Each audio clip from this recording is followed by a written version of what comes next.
We've all heard the expression, kids will be kids, but sometimes children act in a way that cannot be explained away so simply. When a young person shows symptoms of fidgeting, issues in getting along with others, excessive talking, especially at inappropriate times, frequent daydreaming, forgetfulness, or risky behavior, it's possible that child is affected by attention deficit hyperactivity disorder, commonly referred to as ADHD.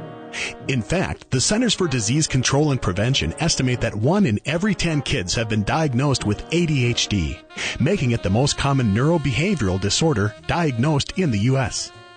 But as challenging as ADHD can be for children suffering from it, it can be equally challenging for medical professionals trying to accurately diagnose it. I think it's very difficult to diagnose ADHD because there's not a blood test for it, right? So we have to collect information from parents, teachers, coaches, and then take all that information and try to make the best diagnosis possible. And clinicians are really challenged in that process because there are so many other things that can look like ADHD. Because sometimes medical conditions share the same symptoms as an emotional or behavioral disorder in a child. Children who come in with behavioral concerns may have other diagnoses underlying that changed behavior. They may have serious hormonal problems. They may have other conditions related to any other system that can affect how their behavior has changed. It's always a good thing to keep all the possibilities in mind. To the extent that even a child's own parents believe their son or daughter has ADHD, only to discover it's something else, causing emotional or behavioral issues. I thought he had ADHD. I mean, it fit all the symptoms. And so it makes complete sense to me how it was diagnosed, because it was diagnosed by at least 3 professionals.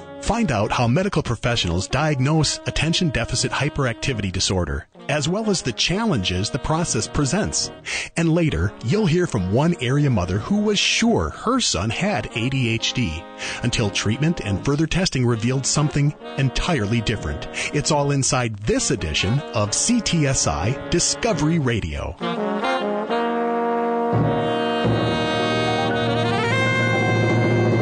Welcome to CTSI Discovery Radio. I'm your host, Brian Belmer, and as always, I'm honored to spend the next 30 minutes with you as we discover together, today and on each show. CTSI Discovery Radio is brought to you monthly by the Clinical and Translational Science Institute of Southeast Wisconsin. The CTSI is a consortium of researchers, doctors, scientists, and others representing 8 institutions, including the Medical College of Wisconsin, Milwaukee School of Engineering, Marquette University, the University of Wisconsin-Milwaukee, Children's Hospital of Wisconsin, Froedtert Hospital, Blood Center of Wisconsin, and the Zablocki VA Medical Center. The CTSI works collaboratively across all our member institutions in advancing biomedical research and finding new drugs, treatments, therapeutics, and interventions that are better, faster, and more economical than ever. Our mission is advancing health through research and discovery. Just this past fall, the Centers for Disease Control and Prevention released its report titled Diagnostic Experiences of Children with Attention Deficit Hyperactivity Disorder, which focused on the findings of interviews with parents about their child's initial diagnosis with ADHD. Dr. Susanna Visser is lead epidemiologist in the Division of Human Development and Disabilities at the Centers for Disease Control and Prevention in Atlanta, Georgia. And she's the lead author of the CDC's latest report on ADHD. We recently had an opportunity to speak with Dr. Visser to learn more about what exactly ADHD is, how it's diagnosed, and the challenges of diagnosing it. We began by having Dr. Visser provide an overview of ADHD. So ADHD is a developmental disorder of a group of symptoms developmentally appropriate for a young child, a 2- and 3-year-old, for example. You would expect to be hyperactive and impulsive and inattentive, not being able to sit still for long periods of time. But as a child ages, you expect the child to be able to sit for longer and longer periods of time, focus in on things that interest them, and then as they get older, they should be able to focus in and maintain attention on things that maybe aren't so interesting to them, but they know that they should, for example, schoolwork. So this disorder presents That's when the child has these symptoms and they are unable to manage those symptoms of inattention, hyperactivity, and impulsivity relative to their friends. They appear to be more hyperactive, impulsive, and inattentive. And the real crux of the diagnosis is that these symptoms aren't just present, but they're causing problems in the child's life, particularly at home, with friends, and at school. And if you see that impairment, it's really important to intervene because there are some excellent treatments out there that can really have an important impact on the child's functioning. Just how common is this disorder? We've estimated that approximately 11% of children 4 to 17 years of age have received a diagnosis during childhood, and approximately 9% of all children 4 to 17 have a current diagnosis of ADHD. So it's considered a common developmental disorder.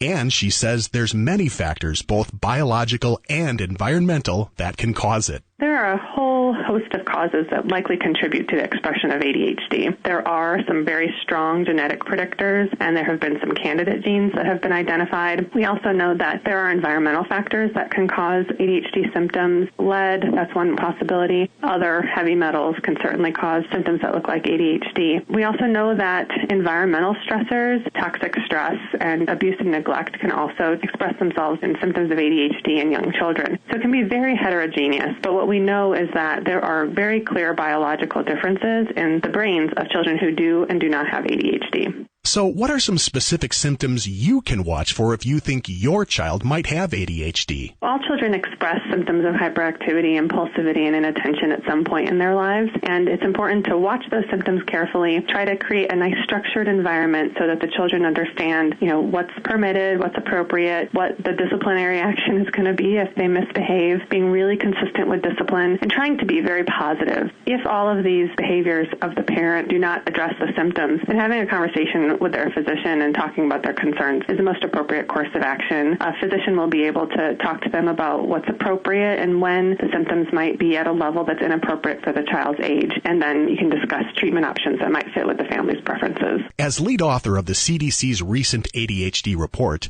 Dr. Visser explains the purpose of her team's study. Our focus was really to try to use a national sample of children drawn from across the nation who had been diagnosed with ADHD and really ask their parents about the diagnostic experiences at the time of that first diagnosis. So who was included in that diagnostic process, what tools were used to diagnose the child, and we also were looking for differences by age to try to understand, are children who are younger receiving a different diagnostic process than children who are older. According to the report's findings, what age are children typically being diagnosed with ADHD? We were looking at a population of children who, at the time of the initial survey that we conducted, they were 4 to 17 years of age, and did a follow-up of that core survey and called them back if the parent had indicated that the child had ADHD. And so those children were about 2 to 15 years of age at the time of the initial survey, and we're now 4 to 17 years of age. So we were able to look at children who had been diagnosed sometime in childhood, and what we find is that the average age of diagnosis is age 7. The median age is age 6, so there are a large number of children who are also diagnosed at very young ages. About a third of children are diagnosed before age 6.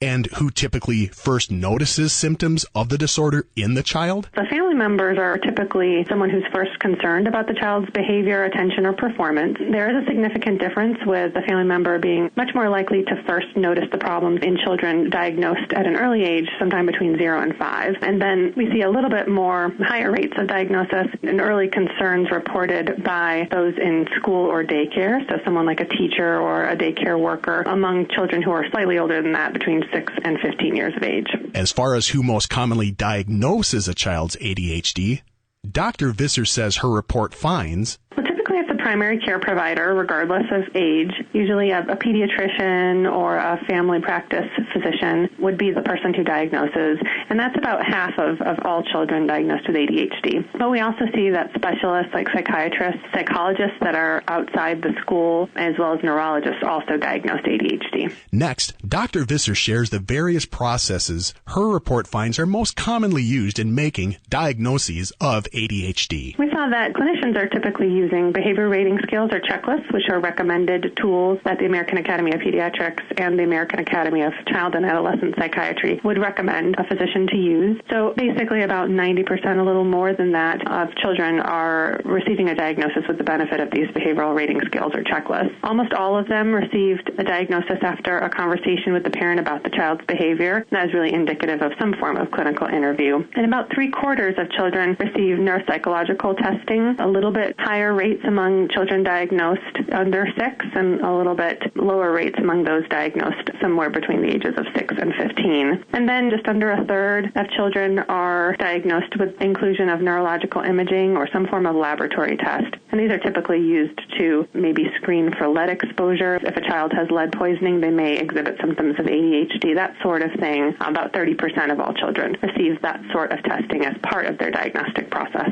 But she recognizes that even with solid tools and guidelines for assessing ADHD, getting the correct diagnosis is still a challenge. That can be very complicated, and the American Academy of Pediatrics tries to provide supporting direction for how to do that. The best course of action really is to do a diagnosis that fits with AAP's recommendations. So first starting with a structured diagnostic tool, one of the checklists that have been validated for use, and there are lots of great free options out there that a clinician can use.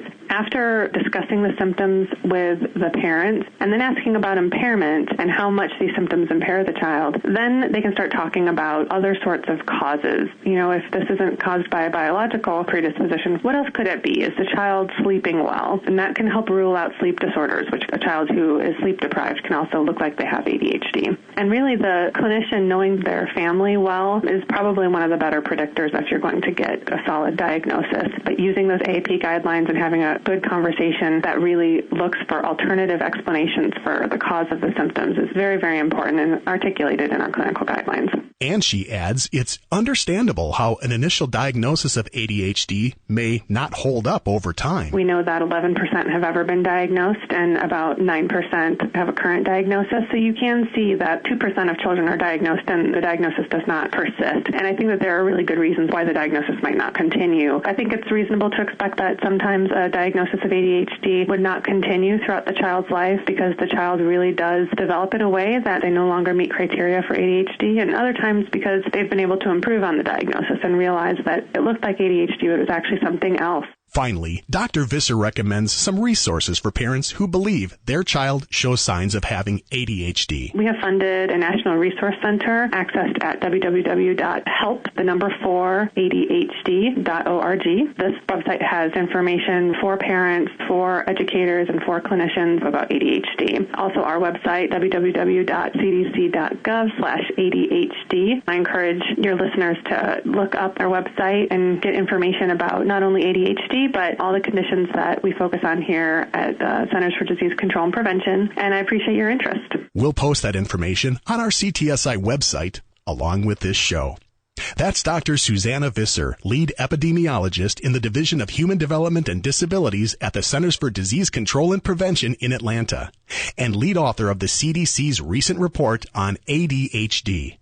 We genuinely appreciate Dr. Visser sharing her time and expertise for today's program. In just a few minutes, we'll hear from one local mother who was sure her son had ADHD until treatment for that disorder, plus further clinical testing, revealed he had something entirely different. But first, we wanted to get the perspective of a local pediatrician on how a medical condition can sometimes mirror the symptoms of a neurobehavioral condition, such as ADHD, leading to an inaccurate initial diagnosis. For this, we reached out to Dr. Omar Ali, pediatric endocrinologist at Children's Hospital of Wisconsin and associate professor, Division of Endocrinology at the Medical College of Wisconsin. Dr. Ali says that sometimes medical conditions in children are first diagnosed as behavioral-related conditions such as ADHD, but he is quick to point out it is not very common. Most of the time, the diagnosis comes because of other complaints, but occasionally we do see someone who has behavioral diagnosis like ADHD or depression and who turns out to have another medical condition that is causing this. It's not a primarily psychiatric problem or psychological problem. So with ADHD, perhaps not that common, but these things can be misdiagnosed, and that does happen. It's not unheard of. And although it's not common, Goldman, he says there are some endocrine-related diseases that may first be diagnosed as behavioral conditions based on symptoms shared by both. The most obvious example would be hyperthyroidism. People who have an overactive thyroid gland. Those children who have an overactive thyroid gland, they're very fidgety, they're very nervous, they have difficulty sitting still and paying attention and staying on task. And these same features are things that are commonly seen in children with attention deficit hyperactivity. It's quite possible, and we do see such cases where someone later turns out to have hyperthyroidism who was initially suspected of having just ADHD. That would be the most common. Occasionally we see other endocrine disorders that are picked up initially as a behavioral problem. Sometimes very difficult or bizarre behavior in children who may have very high calcium levels. So we've had a couple of cases where people had hyperparathyroidism. Their parathyroid gland was overactive, they have high calcium levels, but they had gone to the extent of going to a psychiatric facility before they were correctly diagnosed. So when a child has a medical issue, particularly a rare or uncommon one, how do doctors know when to begin considering physical illnesses versus psychological ones that are affecting the child's behavior? Is there a specific protocol for this? There isn't a specific protocol. In medical training, everyone is told that common diagnoses are common and rare ones are rare, but you have to keep the rare ones in the back of your mind when you see a patient. So a good physician would be expected to look carefully at the child, look through his history, see if there are elements in his story that don't fit the typical common diagnosis that's being considered. And then to see the physical examination, even if he came in with mostly behavioral complaints, you absolutely want to examine every child carefully, because if you find something physical, that's a very strong indication that it's not just a behavioral disorder, something else is going on. So physical findings would be an obvious giveaway. For example, with hyperthyroidism, which I said you can confuse with attention deficit, a child with hyperthyroidism would have a very fast heartbeat, they could have high blood pressure, they could be sweating, they could have a tremor. So if you see these things, then any competent physician would be expected to think about another diagnosis, not just attention deficit. In addition to a child's emotional or behavioral symptoms pointing to an issue, what physical symptoms make diagnosis of a medical condition more likely? Physical findings in general, if you see something physically different, obviously if someone looks extremely tanned, they have a fast heartbeat, they have a high blood pressure, they've lost weight or gained weight to an unusual extent, if they have a hearing problem, if they don't seem to hear properly or see properly. All of these could be signs that something else is going on. So usually it's the physical findings that will tip you off. Then should medical causes of emotional or behavioral symptoms automatically be considered when diagnosing a child? Dr. Ali believes so. Medical causes should be considered. In principle, we should always have this in the back of our mind. We don't ascribe something to being purely psychological phenomena without at least thinking in our mind once that could it be something else. Next, Dr. Ali tells us that perhaps the biggest challenge with diagnosing children is they typically can't help doctors much with the process. Children are a diagnostic challenge in this way because of the fact that they can't describe their own symptoms very well a lot of the time. The very youngest children, obviously the infants and toddlers, they can't tell you at all what they're feeling. But even children who have reached school age may not give you a very accurate explanation of what's going on. And it's a little harder than it is in adults, where you expect that they'll be able to give you a better story about what is going on with them.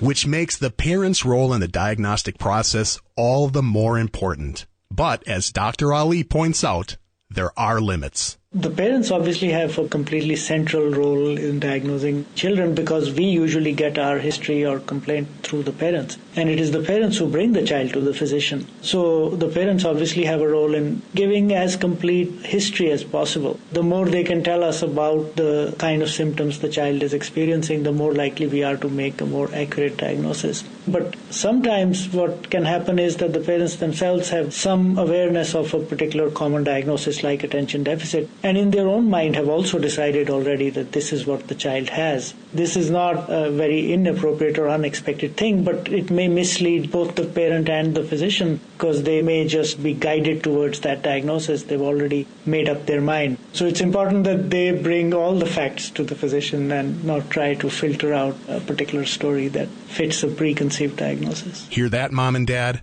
A second opinion can be vital and necessary, but get it from another trained professional rather than WebMD.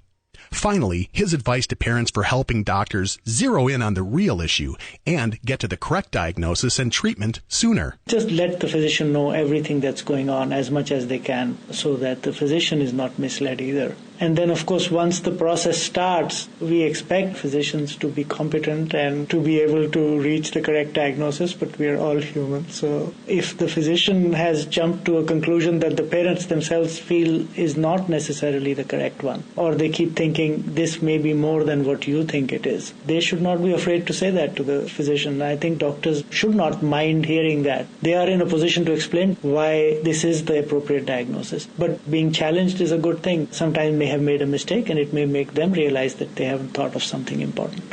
That's Dr. Omar Ali, pediatric endocrinologist at Children's Hospital of Wisconsin and associate professor, Division of Endocrinology at the Medical College of Wisconsin. Thank you, Dr. Ali. Up next, our CTS Eye on the Community focuses on one area mother who experienced the not too common, but all too real experience of having her son initially diagnosed and treated for ADHD, only to discover that he was actually suffering from a serious autoimmune disease that shared symptoms with the behavioral disorder. Carrie and her son Jacob only recently learned the correct diagnosis for the young boy's symptoms. Today, she's agreed to share their experience in hopes of helping other parents who may have children going through a similar diagnostic process. To begin with, Carrie says she and her husband saw symptoms and had suspicions that there was an issue very early on with their son. He was always a quirky kid from birth. He was born early. He was just kind of off. And by the time he got into preschool, teachers had noticed a lot of speech errors, a lot of sensory issues and things like that. Something was off, but we couldn't put our hand exactly on what it was that was off. But despite some noticeable issues, she says her son's quality of life didn't seem to suffer early on, although his behavior had a different effect on the rest of the family. We walked on eggshells around him. We were afraid that anything we did could cause a meltdown, could cause severe anger issues. So everything in our family became trying to make peace around his life and make sure things were going the way he wanted. And because symptoms surfaced early on, initial diagnosis started at a young age as well. When Jacob was 4.5 years old, his speech teacher had first identified that she saw a lot of sensory issues. So we took him to an occupational therapist who diagnosed sensory processing disorder. It was very much across the board. It affected every part of his life. That was the first diagnosis. Followed by a diagnosis of ADHD during elementary school. He was first diagnosed with ADHD at the age of 10. It was the middle of 5th grade when I started getting the phone calls saying that they were having major issues with getting him to stay focused in class, getting him to sit still, not being able to stay focused on any one thing other than his love of soccer. But anything in his school setting, any chores or anything he would be asked to do, he would say yes and then go off the other direction, which can be very typical in kids, but his was just so consistent. And it was fairly sudden that we noticed this change in behavior. Focus issues, fidgety, lack of impulse control, classic ADHD, right? Well, not so fast, because treatment first with cognitive behavioral therapy and then medication didn't make things better. In fact, interestingly enough, his teacher, the one comment that will stick in my mind forever is when she said to me that he was the only student she had ever had who actually was worse on the ADHD medication. And in hindsight, that should have been one of the clues that we were barking up the wrong tree. The ADHD symptoms did not go away on medication. So then with the doctor and his counselor's blessings, we took him off of those medications. His 6th grade year pretty much fell apart piece by piece. It was a horrible year for him in school, socially, with teachers, academically, and at home. Another school year, another ADHD medication, but things continued to go from bad to worse. In 7th grade, he was still so off, and the teacher said he would walk out to his locker to get a book he forgot and come back without the book. So we again tried the non-stimulant ADHD med. That they saw no difference in. So despite him being severely underweight, we tried a stimulant medication in November of last year. And it was the week right before Thanksgiving, and he had a lot of stomach discomfort right around that time. And so we decided to wait to try it for the first time over Thanksgiving break to put him on this new ADHD medication medication, which is the typical protocol for treating ADHD. We had him on that medication, and the stomach symptoms kept getting worse and worse. We sent him back to school after Thanksgiving, and he started having issues where he would tell us he would see black dots. In hindsight, he was like seeing the stars before you're ready to pass out. First full week of December, I sent him to school Thursday morning, even though he didn't feel good. He walked right into the office and said, I can't stay here. I went and picked him up. Friday, I sent him to school, and I got the call to come get him. The weekend was really rough, and by Monday morning, we took him into the pediatrician. The pediatrician was very concerned about what he saw. Jake was seeing the black dots. He couldn't take more than a couple steps without feeling as if he was going to pass out. They had us go to children's emergency room. They did CT scans of his brain. They tested his heart and chose to admit us. And by the end of that first night at Children's, I give them all the credit in the world, we had an idea that it was his adrenal glands in some form. And we got the official diagnosis 2 days later of Addison's disease. Addison's disease. What exactly is it? Pediatric endocrinologist Dr. Omar Ali. Addison's disease is a disease in which the adrenal glands are not functioning properly. The adrenal glands are a pair of glands on top of the kidneys, and they make several essential hormones. In children who have Addison's disease, the outer part of these glands has been damaged somehow. So some essential adrenal hormones are not being produced anymore. They usually come in with complaints like feeling tired all the time, feeling easily fatigued, maybe even dizziness or fainting. So those may be hints that this is Addison's disease. At last, the correct diagnosis for her son. And the result? He is happier and healthier than he has ever been in his life. I asked his teachers what they would say, and they were just amazed at how much he smiles in class, how he relates to other people now, because it was actually school that had seen most of the signs of depression prior to this. And as thankful as Carrie is to now have the correct diagnosis, she does understand how doctors initially believed that it was ADHD affecting her son's behavioral pattern. I thought he had ADHD. I mean, it fit all the symptoms. As I learn more about Addison's, what I'm finding is a lot of patients describe a brain fog from having lack of cortisol in their bodies. And that brain fog is exactly what ADHD is. You can't concentrate on anything. You're using that little bit of cortisol that your body does produce just to stay upright. And then when you're asked to do anything beyond that, your body just can't. And so it makes complete sense to me how it was diagnosed, because it was diagnosed by at least 3 professionals. So what's Carrie's takeaway from the experience?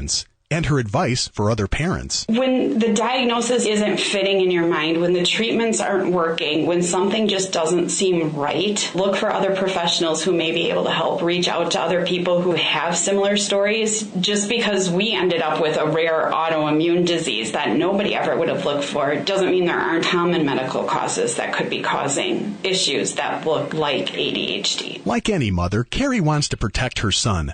But Carrie isn't just any mother. In fact, she's made it her mission to not just protect, but advocate for her son and others with adrenal gland deficiencies like Addison's disease. If he was in a car crash, if he had a major injury, even if there was a major stress, he would need an emergency injection called Solu-Cortef within a half hour. That would literally be saving his life. Paramedics in Milwaukee County not only do not carry that medication, but at this time they are not allowed to inject that medication even if the patient carries it. So one of the things I'm working on is getting a protocol in place so that somehow people with any kind of adrenal insufficiency could be injected with one of the medications in those situations that would save their lives. I'm also going to be speaking with second-year medical students who are in the process of studying endocrinology just to hear the real-life story that, even though it's really rare and our pediatrician never had a case of it, our school nurse never had a case of it till now, it is out there and it is something that affects people. And it affects them greatly and can be masked as other things. If you want to learn more about what she's doing, we'll post an email address where you can contact Carrie on our CTSI website along with this show. We applaud Carrie's advocacy efforts. And on that positive note, we've reached the end of this edition of CTSI Discovery Radio. Again, our sincere thanks to today's guests, Dr. Susanna Visser, Dr. Omar Ali, and a special thanks to Carrie for sharing her son's Jacob's story with our show. I hope you've discovered something by listening to today's show, and I'm doubly hopeful that you'll join us again next time. CTSI Discovery Radio airs the third Friday of every month, so make an appointment on your calendar to join us for each episode.